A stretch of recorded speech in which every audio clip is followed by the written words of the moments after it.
की ओर बढ़ाना चाहता हूं, पर नाथ आत्मविश्वास की घोर कमी के कारण असफल हूं। स्वामी, क्या बिना किसी भजन पूजन साधन अभ्यास के बिना क्या मैं प्रभु की शरणागति को प्राप्त कर सकता हूं? नहीं पड़ेगा। गंगा नहाना है तो गंगा जी की यात्रा आपको करनी पड़ेगी। अगर आपको भगवान की प्राप्ति करनी तो आपको भगवत यात्रा करनी पड़ेगी। आपको नाम जप करना पड़ेगा, आपको भगवान का पूजन करना पड़ेगा, घर की सेवा करनी होगी। ऐसे ऐसे कैसे हो जाएगा? ऐसे कैसे हो जाएगा? 6 साल पहले नहीं, सबसे बुरे कर्म हो जाते हैं। आप कोई नए आदमी नहीं हो कि आपसे बुरे कर्म हो जाते हैं। हम लोग संसार की फिसलन में ऐसे फिसलते हैं कि सबसे बड़े बड़े बुद्धिमानों से भी चूक हो जाती है। हम ये इस बात में कि हमसे बुरे कर्म नहीं हुए, ये हम किसी की भी बात मानने वाले नहीं। होती ही रहे, ये ठीक नहीं है। अब हम अपनी गलतियों को सुधारें। हम अब जो जानते हैं ये गलत है वो ना करें और नाम जप करें तो भगवान कृपा करेंगे, ठीक हो जाओगे। खान पान पवित्र रखो, ज्यादा बातचीत करो मत, ज्यादा बातचीत सुनो मत, एकांत सेवन करो। वृद्ध शरीर है तो भजन में निरंतरता आने लगेगी। मन के चक्कर में ना पड़ो, जिह्वा से नाम जप करो। जब निर्मल मन होता है तब भजन होता है, नहीं तो ऐसे 2-4 नाम जप करेगा भाग जाएगा, संसार का चिंतन करने लगेगा तो वो निरंतरता में बाधा आ जाएगी। तो जबान से नाम जप करना प्रारंभ करें, अंदर ही अंदर उपांशु जप उसे कहते हैं। मनीष जी, नाम के महत्व का बोध कृपा से होता है या नाम जप करने से? नाम जब हम शुरू करते हैं तो कृपा से शुरू करते हैं। नाम जप में जब रुचि होती है तो कृपा से होती है, और नाम का जब साक्षात्कार होता है तो कृपा से होता है। ये सब कृपा से होता है। भगवान तो हमारे ऊपर भगवान की बहुत कृपा है, वात्सल्य सिंधु है, सब कृपा से हो रहा है। पर हम गलत जब आचरण करते हैं, गलत मार्ग में चले जाते हैं तो ऐसा अनुभव होता है कि हमारे ऊपर कृपा नहीं। जब हमें दुख मिलता है, विपत्ति मिलती है, अपमान मिलता है, वो हमारे पाप कर्म का फल होता है, तब लगता है भगवान की कृपा नहीं है। पर बराबर कृपा है, बराबर दया है, पर हम लोग भगवान की कृपा से वंचित इसलिए रह जाते हैं कि उनके विरुद्ध आचरण कर देते हैं। भगवान की आज्ञा ही शास्त्र है और भगवान के मुख ही संत जन है। तो संतों की आज्ञा और शास्त्र की आज्ञा एक ही है। जो भगवान की आज्ञा के विरुद्ध चलता है वो कृपा का अनुभव नहीं कर पाता।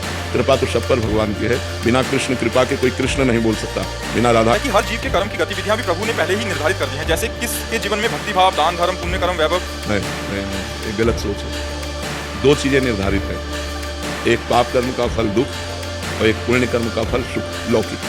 बस इसे ही प्रारब्ध कहते हैं जो निर्धारित है। अच्छे कर्म करते हो या बुरे कर्म करते हो, आप भजन करते हो या पाप करते हो, या आपकी बस वो आपकी बुद्धि जैसा निर्णय करेगी वैसा आप कर पाओगे। मलिन बुद्धि होगी, गंदे आचरण करोगे, अच्छी बुद्धि होगी तो जैसे शास्त्र, ये हमारी सोच हमको स्वतंत्र रखा गया है। इसके लिए स्वतंत्र, आप जो नया कर्म करना चाहो वो कर सकते हो, लेकिन परिणाम में आप नहीं।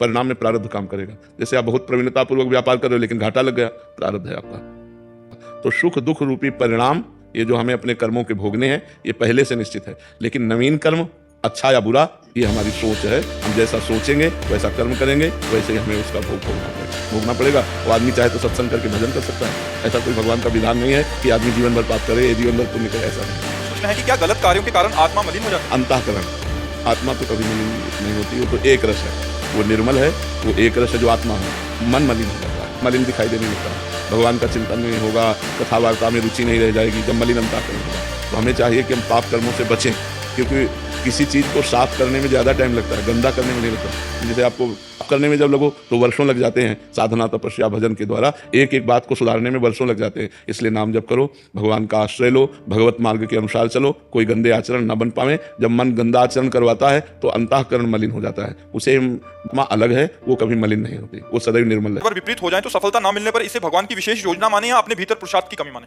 नहीं, पुरुषार्थ करने, अभी आपको बताया ना, योजना नहीं प्रारब्ध। उनसे जैसे बताया ना कि आप बहुत प्रयास कर रहे हो लेकिन आपको व्यापार में घाटा लग गया, तो आपने पुरुषार्थ किया लेकिन आपकी उन्नति नहीं हो रही, इसमें प्रारब्ध बाधा डाल रहा है। वृत्ति तो हमारा प्रारब्ध जो बुरा है वो हमको विक्षेप डाल रहा है। एक बात सी हुई है, तो वो ब्राह्मण घर में जन्मे थे तो बचपन में उनके घर में खाने पीने की भी अव्यवस्था थी। तो उन्होंने सोचा गायत्री पुरस्चरण करेंगे और गायत्री माँ से धन मांगेंगे। और जब वो धन गायत्री जी ने प्रसन्न हुई, ना धन मिला, 2 पुरस्चरण किए, 3 पुरस्चरण किए, 23 पुरस्चरण किए।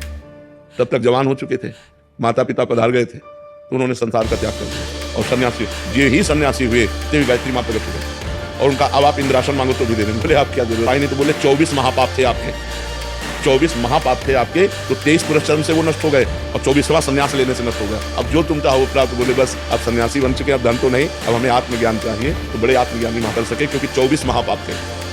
जो ही 24 पूरा हुआ, संन्यास लेते ही तो गायत्री मां प्रकट हो गए। तो ऐसे ही हम प्रयास करते हैं, पुरुषार्थ करते हैं, तपस्या साधना व्रत दान पुण्य, लेकिन हमारे इतने बड़े पाप हैं वो हमको गिराएंगे, वो हमको सफलता नहीं देंगे। लेकिन वो नष्ट हो रहे हैं, भजन आपका व्यर्थ नहीं जा रहा, वो नष्ट हो, जहाँ वो नष्ट हुए तो सफलता ही सफलता हाथ में लग जाएगी। आपके पास आध्यात्मिक बल है, तपोबल है, भक्ति बल है, पर जी हम जैसे तपोबल नहीं, भगवान का आश्रय बल है, भगवान के आश्रित है। भगवान करोगे तो आपके उत्तर में मन लग जाएगा, तो ऐसे है। नहीं तो अपने मन को भगवान में ऐसे चुप लगाएं, इसको शरीर में लगा दें तो अभी परेशान हो जाए। ये भगवान के बल से है, अपने में तो बल है ही नहीं। तो गूंगा है उससे कहो वेद बुलवा दें, ऐसे भगवान है, भगवान की सामर्थ्य ऐसी है। तो ऐसे ही है, दोनों किडनी फेल से प्रवचन करवा रहे हैं, उनकी कृपा से हो रहा है। साकेत चोपड़ा, राजघाटी महाराज जी, सांसारिक सुख और आध्यात्मिक शांति एक साथ संभव है?